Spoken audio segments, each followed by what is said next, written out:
Welcome to The Quiet Work, the show that unpacks deliberate habits behind extraordinary results. I'm your host, Matt Wiss, and today's guest is someone who epitomizes discipline and purpose-driven leadership.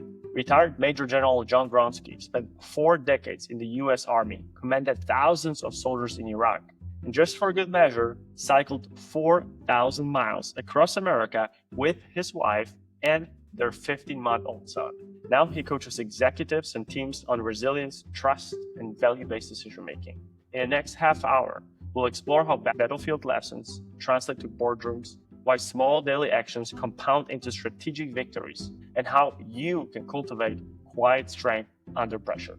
Grab a pen. This conversation is packed with practical takeaways. Let's dive in. Welcome to another episode here with John. John, if you could introduce yourself and the company you represent, we'll start with that. Thanks, Matt. Name is John Gronski. I currently am the founder and CEO of a leadership training company. I spent 40 years in the Army, both on active duty and in the Pennsylvania Army National Guard. Retired as a Major General in 2019. I did have the honor of commanding a brigade in Ramadi, Iraq in 05 and 06. And again, just through the 40 years of my military career and the civilian endeavors that I've been associated with over the last 40 years, learned a great deal about leadership, made many mistakes in terms of how to lead people. And that's why I've written a few books on leadership to help people learn from the mistakes I've made. And my purpose in life, Matt, is to help people who want to become better leaders improve their leadership ability. So that's what I'm all about now. And I'm happy to be with you today. So thank you for the invitation. It is an honor to have you, John. And once again, I said it before we hit record. Thank you so much for your service and for everything you did for our nation. Now, who do you typically work with? We have leaders that in corporations, we have leaders in the Army, we have leaders on all different scopes of work and different industries. Yeah. Well, who do you I am a leadership fellow. Yeah, I am a leadership fellow for the Association of the United States Army. So I do leadership workshops and training for all of the components in the Army. That would be active component, National Guard, and reserves. But with my company, which is called Leader Grove, I do work for all kinds of different organizations. I've been doing a lot of work for law enforcement, which is very interesting because law enforcement has a very similar culture to the military. I also do leadership workshops and keynotes for private businesses, private corporations, and business associations. So it really goes through the gamut. And the cool thing is, a lot of times people think, well, military leadership is completely different than leadership in the civilian sector, and that's not true at all. I've found that leadership really spans various industries and sectors. So what you learn about leadership in the military absolutely transfers over to the civilian sector. So that's why I could really provide leadership workshops, training, and keynotes for just about any organization there is. Interesting. You said keynotes, so that I can imagine how that would work. But on the training side, how does it work? Do you visit the business or the client that you are working with at the moment, and you stay with them for a certain amount of time? Do you do workshops? Is it more online? If you could walk us through how you typically work with your clients. Yeah. I started my company at the end of 2019. And if you recall that period of time as we're going from 2019 into 2020, right into COVID. So initially, most of my leadership workshops were done virtually. But as we transitioned out of COVID, I now do most of my leadership workshops on site. I've done leadership workshops all throughout the United States. I've also done leadership workshops over in Europe. I know you were born in Poland, Matt. I've done leadership workshops in Poland. I've done leadership workshops in Lithuania, in Austria, in Germany. So it's primarily in the U.S. and Europe on site. My leadership workshops are scalable, so I could do anything from a 60-minute leadership workshop to a 2-day leadership workshop. I do anything in between. My schedule is full. My calendar is full. So I'm constantly on the move conducting these leadership workshops. And thankfully, I get a lot of good feedback from the people participating, and it just makes me feel happy if I could give back a little bit after my 40 years of service in the Army. Always a good feeling to be in demand. So I'm glad you are in demand and get to travel and see some beautiful places and train great people as well. When those clients, businesses or any other sectors come to you, how do they typically approach you? Do they have a certain problem within their organizations, maybe their executive level employees? Like typically, what leads them to the decision of reaching out to you and having their team trained on leadership and growth? Well, I think many of the progressive leaders of these organizations just understand that they need to incorporate leadership training into their organization. It's just something good to do. And then there are some other organizations that have some leadership issues and they feel that they need to kind of just take a step back and orient their leaders within that organization to some type of formalized training. So it really goes throughout the gamut. But really, the progressive leaders just realize that this is something good to do and something, it's kind of like, physical fitness or emotional fitness, any type of fitness. You need to be able to keep that up in order to have a vibrant organization that could, complete the mission that they have. If it's a nonprofit, complete their mission. If it's a for-profit, be able to increase the profitability of the company. So it really all depends.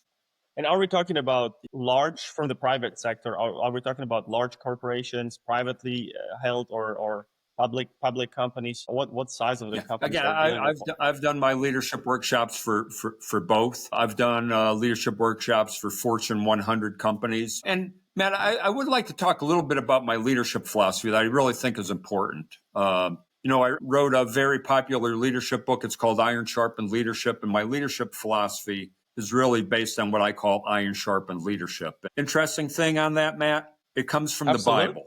Proverbs 27:17 reads, as iron sharpens iron, so one person sharpens another. And so my leadership philosophy is based on character, what I call leader competence, and resilience. And I think all three of those elements are extremely important for any leader to be able to possess. When I talk about character, I'm talking about understanding what your core values are and being able to get your teammates within the organization to share in those values to move that organization forward. I'm also talking about cultivating trust. Leaders must cultivate trust in an organization. I think, Matt, you would agree. If an organization doesn't have trust, the organization is not going to go anywhere. And then it's also about leaders caring for other people within their organization. So that's what character is all about. When I talk about leader competence, I'm talking about a leader having the ability to put forth a vision for the organization and to be able to explain the purpose of the organization for the people who are part of that company. I'm also talking about decision making. Leaders must have the courage to make decisions with less than perfect information. And I'm also talking about the ability to communicate. I found, Matt, and I don't know if you found this in your line of work, but I found that most leadership problems are the result of poor communication. I'd say about 90% of all leadership problems that occur in an organization are because there was some type of breakdown in the lines of communication.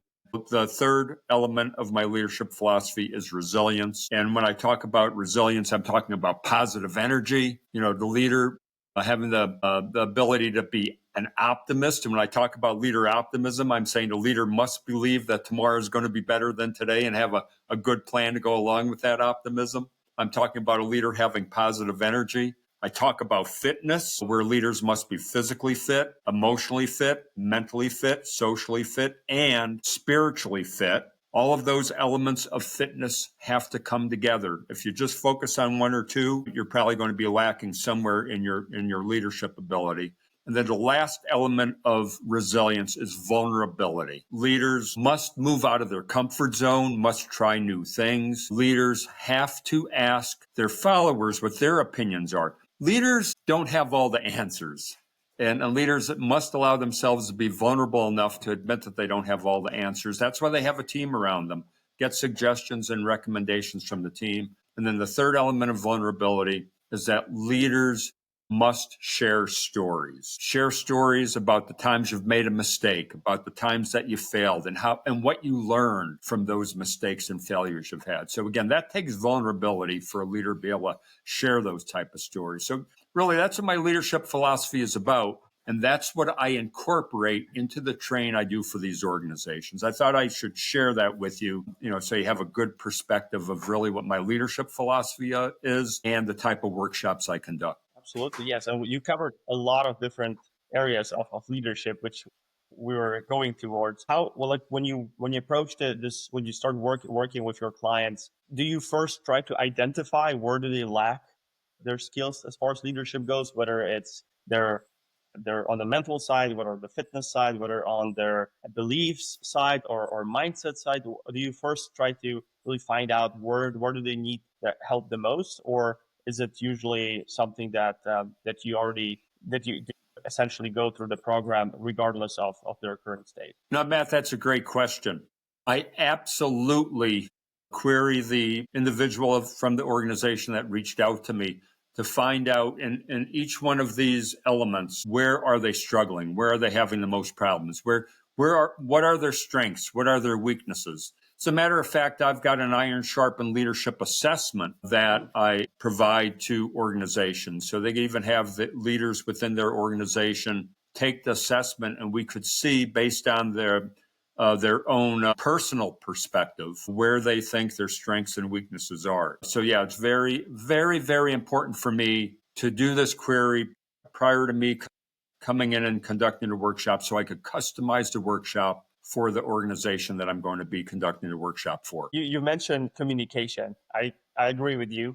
Communication is so important. In fact, I interviewed a clinical psychologist who's been in the industry for almost 4 decades. So she worked with a lot of different people, and she said that all the studies show that the new generations that are coming will be the loneliest generation we ever had, mainly because of social media, because of how we work, how we communicate right now. Communication is the aspect. Now everything's happening online virtually. So I can imagine there will be a huge need for leaders that have the characteristics that you've mentioned. And let's chat a little bit more about the communication. How do you approach communication as its form of a training? I would be really curious to hear that. Yeah, well, first of all, you're right about this younger generation having different communication strengths and weaknesses. And what I like to tell senior leaders that are out there in organizations, that they cannot expect this younger generation entering the workforce to adapt to them. Senior leaders must adapt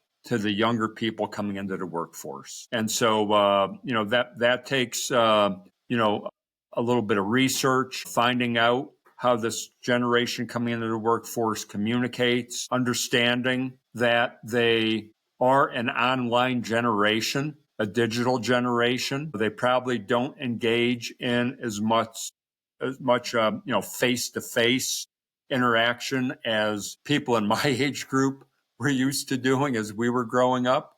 So it's really understanding the characteristics of the younger generations coming into the workforce, and senior leaders must be willing to adapt to these younger people coming in. That if you're a leader, a senior leader, and you're expecting them to adapt to you, you're going to be sadly mistaken. So again, it's really understanding what makes people tick and then adapting to that. And it reminded me of a story, family member who was growing up in family business, lots of land, lots of farming and agriculture, big scale. I think at one point they had 150 plus people that they were employing. And his father, who was, I don't want to say, I guess that's the only word that comes to mind, stubborn enough to not allow the younger generation to come in with their ideas and implement them.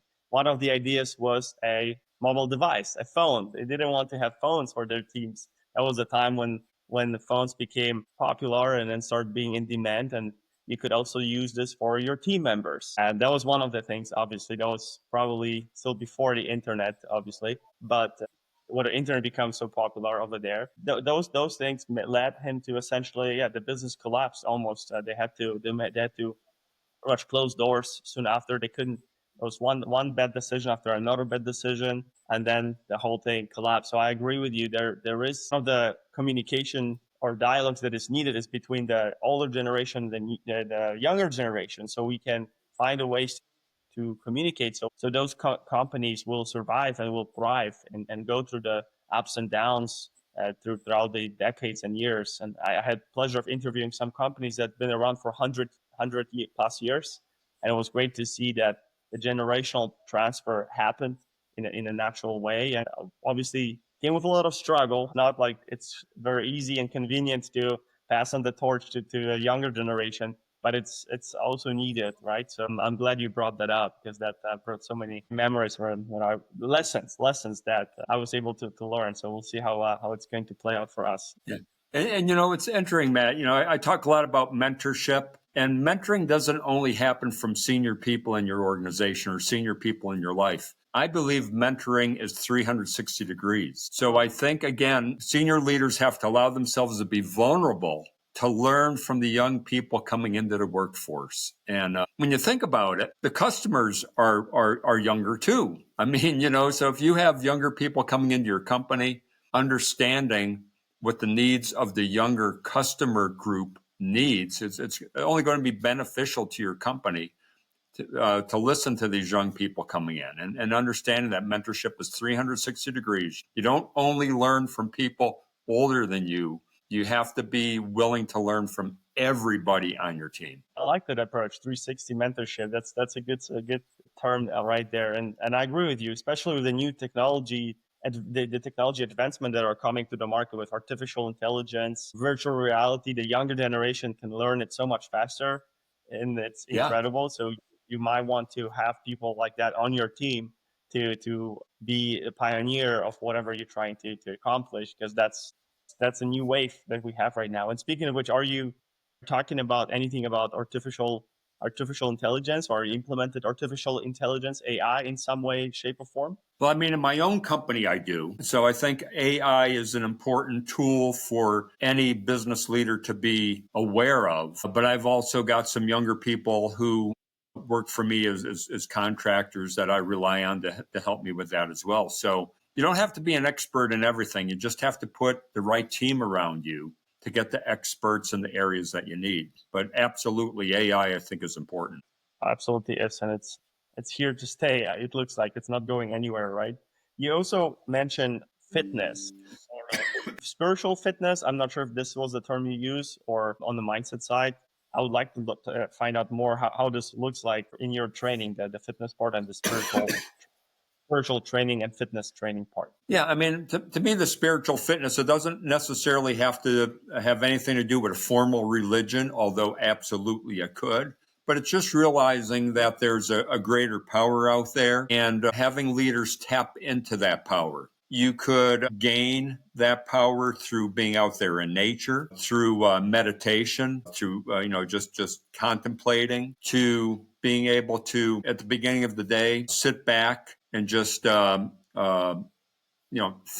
about the important things in your life that you have to focus on, whether that be, of course, with the business, but also with the family, with relationships that you have. So spiritual fitness could take a large gamut, from the formalized religion to just the meditation, being with nature, being mindful. All of those elements, I think, are important to help a leader become a stronger leader. Any forms of meditations or practices to calm down and find that mindfulness within you that you recommend, or you study or practice? Yeah, I mean, I think I've done a little bit of Tai Chi. I think that's important. I do practice mindfulness every morning, where I kind of just like sit back in silence and just try to stay in the moment rather than thinking about the future things that I need to take care of, or some of the things that happened in the past, but just trying to be in the present. So I have a little ritual that I go through in the mornings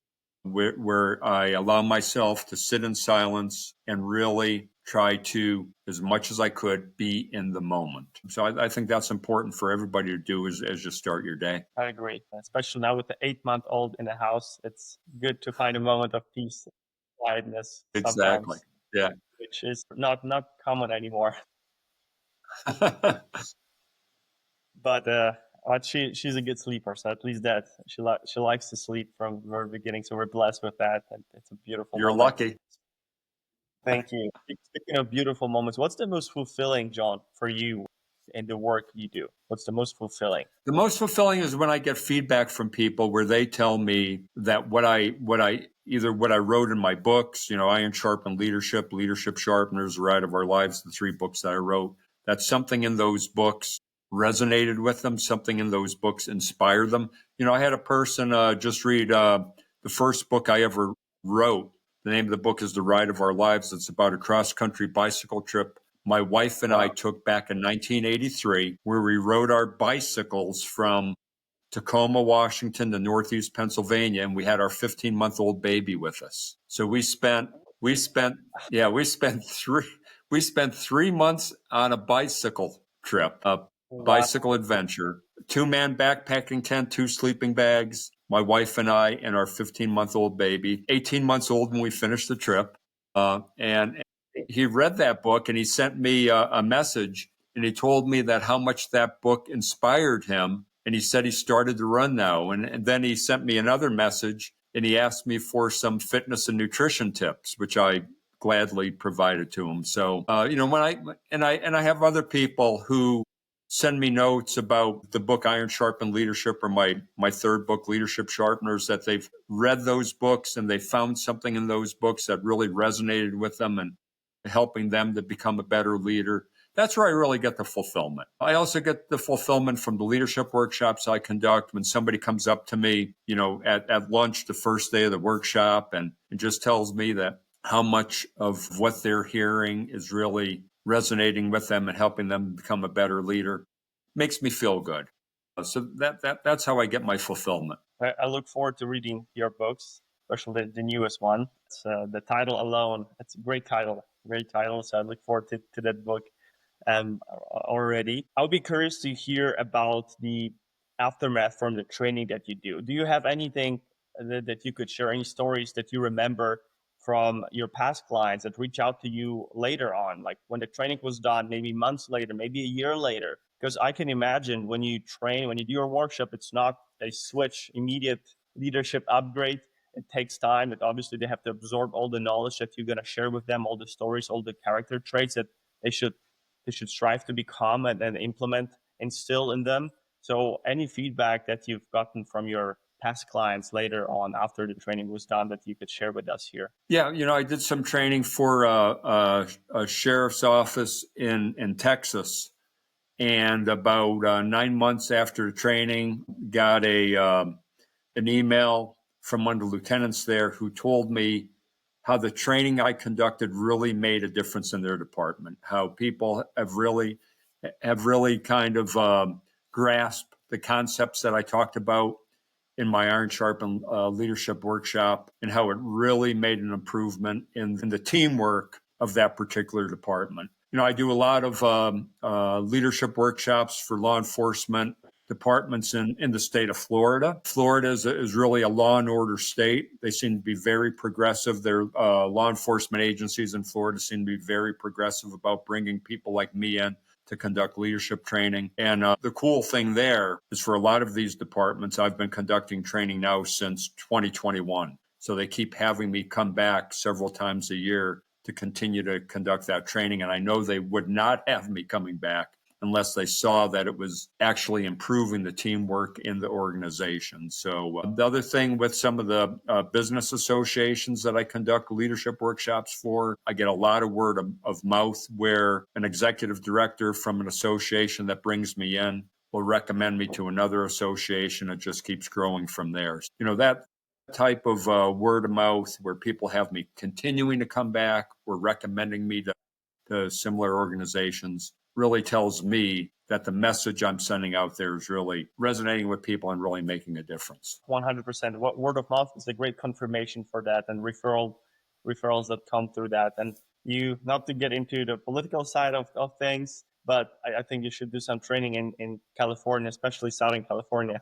We need you in the But space to it's stay. interesting you say that, Matt. It's interesting you say that because you could run for mayor, you could run for governor, and depending on what your background is, you may have never have led an organization before getting elected into one of those offices. Personally, I think anybody who gets elected into a position to be a mayor of a city, it should be a mandatory thing where they have leadership training that they need to go through. You could say the same for governors. Because if you're going to be the chief executive officer of a city or of a state, I do think there should be some leadership training that goes along with that. I don't think it's a bad idea at all. I'll tell you, I've been leading men and women in the military and in business for over 40 years. I'm still trying to become a better leader. I don't think my leadership journey is finished yet. And for anybody who thinks that they know everything there is to know about leadership and they don't need to go through any type of leadership training anymore, I think that's a big mistake. Excuse me. I think when leaders stop learning,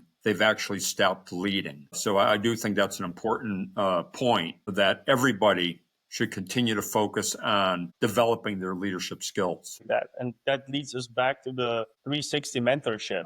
It's that's one thing we all can learn. Even at the highest position, you can still learn from people around you, and you should be learning from people around you. And also the fact that this would be leading by example. A leader who's a learner, a leader who's constantly growing, investing in their growth, and showing that even at that position, they're still trying to get better and find things about themselves that didn't know exist and get out of the comfort zone. I think that's true leadership. That's what true leadership is. And if they lead by example, why wouldn't we follow and do the same with at a smaller level as well? I think that's powerful idea here that I like Yeah, as man. well. I listen to a lot of leadership podcasts. I listen to podcasts such as yours, which I think is an excellent podcast, by the way. I read leadership books. I just try to stay current on what various influencers in the leadership sector are saying. I myself am an influencer in the leadership sector. My website, my YouTube channel, the leadership blogs I put out, the leadership books I've written. But just because I'm an influencer doesn't mean I can't learn from other influencers. So I think it's very important to stay connected. You read my mind because that was my next question. But first, I wanted to say great job on your website. I definitely can say that you stand out along with your online presence and being there, presenting yourself that way. Because I rarely see a website that stands out for me. And I look into study a lot of marketing, so a lot of websites as well, and online presence is standing out. So great job on that, John, and to Thank you. whoever helped you build the website there. Now, you mentioned mentorship, coaches, podcasts. I'm sorry, books. I can imagine coaches as well. Anyone that you would have any readings that you recommend, or anyone that you looked up to when you were starting your career or going through your career. Anything that you would like to share as far as that goes? Any books, mentors, coaches, and podcasts that you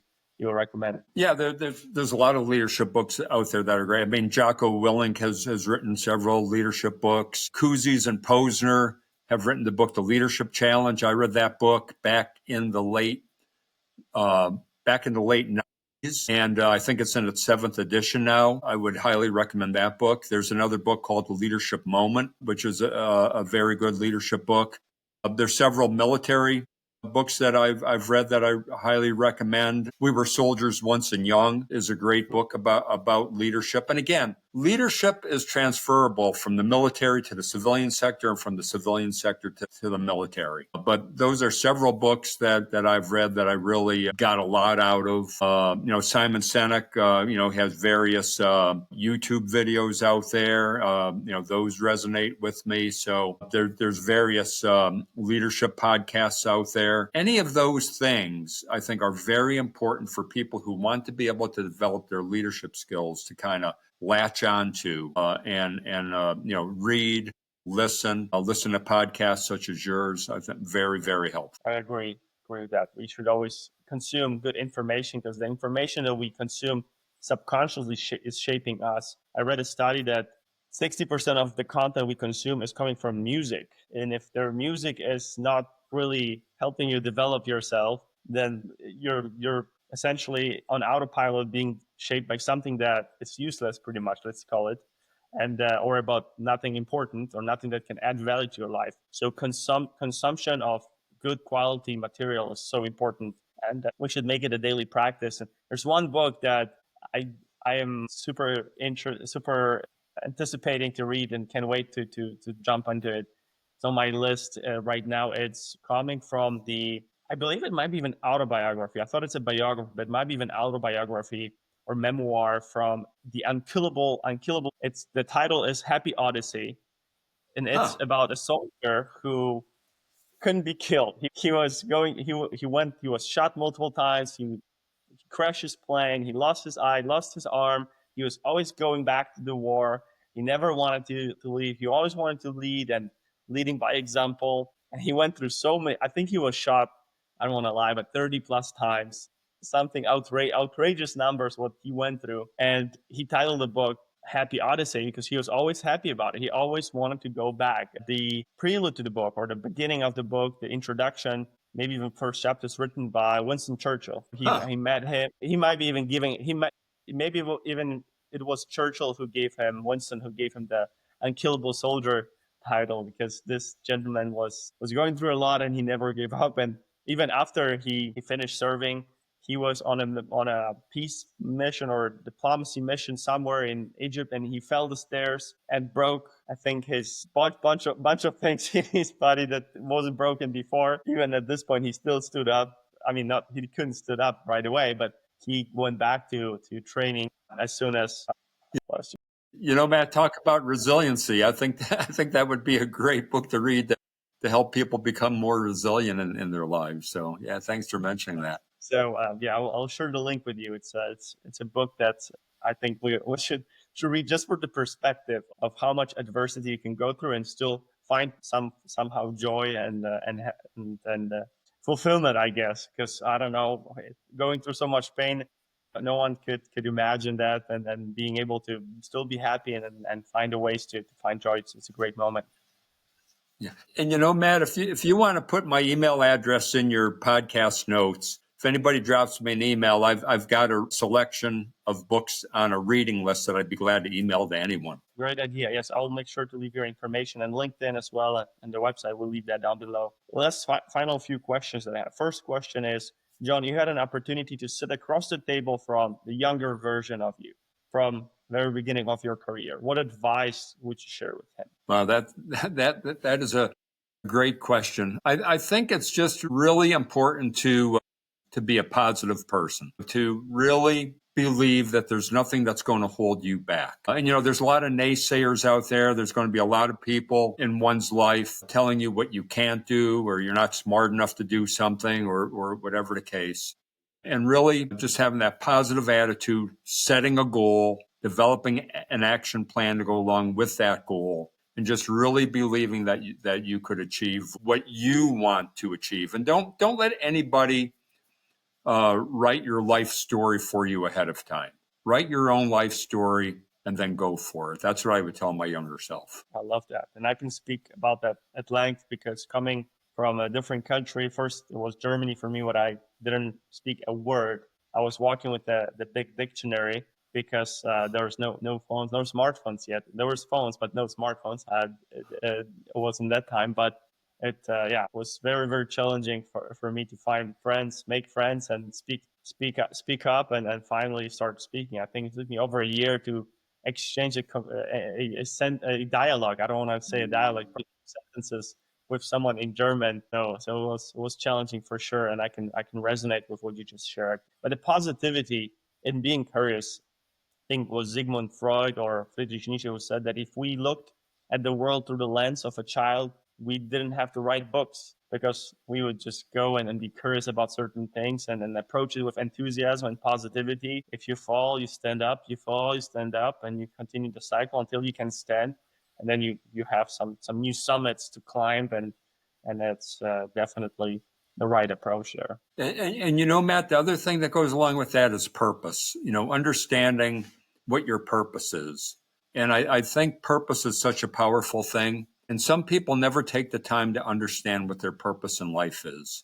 And if you could come to grips with what your purpose is, and then when you understand, like my purpose, as I said, is to help people who want to become better leaders improve. That's my purpose. And that helps motivate me. It helps motivate me to stay physically fit, emotionally fit, mentally fit, spiritually fit, like I said, because there's a reason behind it. So I do think people really need to seek out what their purpose is and then really live their life in accordance with that purpose. I agree. And you've mentioned Cynic, who wrote the book Start with Why. I think that's a great start. That's a great beginning to your journey of finding your purpose, defining it, and being clear on what your values and purpose are. I recommend this book to everyone. Final Absolutely. question: what you are excited the most in the near future? I know you're traveling, so I can imagine there's some traveling involved in it as well. But anything that you look forward to in the near future? I grew up in Pennsylvania, lived in Pennsylvania for a long time. My wife and I relocated to Florida, but now we decided to buy a summer house in Pennsylvania. So we're going to be living between two states. So I'm really excited to live in the Pocono Mountains in Pennsylvania and just do things that I really enjoy. I love to hike. I love to do a lot of different outdoor activities, and just really excited to do that, and just continue to try to live my life in a way that is a role model for other people. So that's what I'm excited about.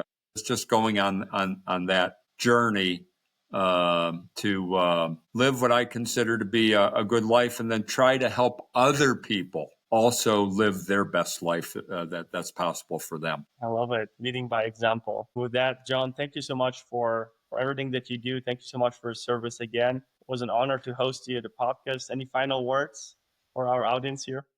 Matt, I want to say it's really been an honor to talk to you. I love talking about leadership. I get really passionate about this stuff. So anytime I have an opportunity to talk to a person like you who's also interested in continual improvement, it just makes me happy. So I would just encourage everybody out there, as I mentioned earlier, find a purpose in your life, set goals. Don't let anybody tell you that you can't do something. You write the chapters for your own life. Don't let anybody write those chapters for you. I love it. And I will have a conversation about purpose with my wife right after that. It's always good to refresh our memory, find common ground with that. It's a great topic Very for good. that too. Thank you so much, John.